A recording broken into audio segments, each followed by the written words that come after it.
I'm going to put some universal indicator into my water, and to prove that it's distilled water, it should have a pH pretty close to 7, which on this scale would be kind of green. So we have this green solution here.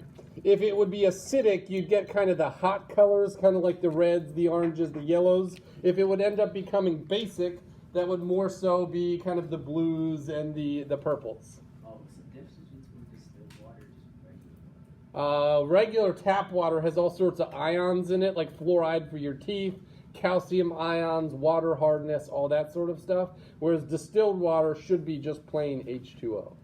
No minerals, no ions. All right, so I'm going to toss a couple pieces of dry ice into the solution. It's going to create those bubbles, especially if I can find some way to kind of hold them under the solution. Push them under a little bit.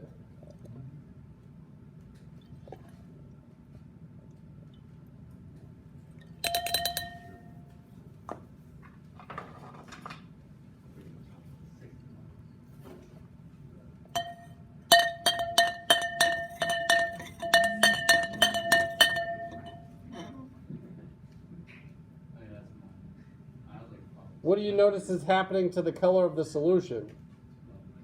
It's bubbling. It was a green color, which now it's getting more yellow. So yeah, it's becoming more acidic. And the reason for that is carbon dioxide reacts with water to form something called carbonic acid. That's basically what seltzer water is. It's carbonated water, and it kind of has an acidic or sour taste to it. And I'm not talking about the lemon flavor or the lime flavoring, things like that. But just the carbon dioxide itself creates some acidity, and that's why you can see the solution. I don't think we'll ever get to an orange or red, but it's definitely going from a green to a yellow color.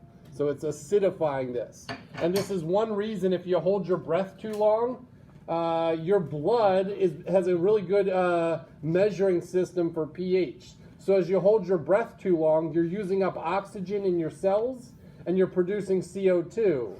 That's going to drop the pH in your blood.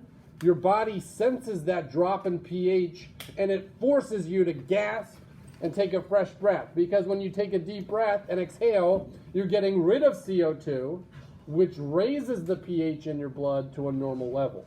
And sometimes if you start hyperventilating, that gets rid of too much CO2 in your blood, and then your pH starts to rise too much, and you get lightheaded.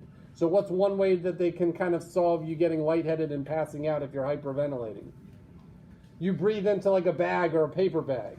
The reason is you exhale CO2, but now you inhale that same CO2. That's going to get your pH levels normalized. So you just need to take some deep breaths. But yeah, if you don't have enough CO2 in your blood, or if you have too much CO2 in your blood, your body has a good buffering system to try to fix that. Any questions? So I thought that was a cool kind of add-on demonstration that goes along with what we were doing.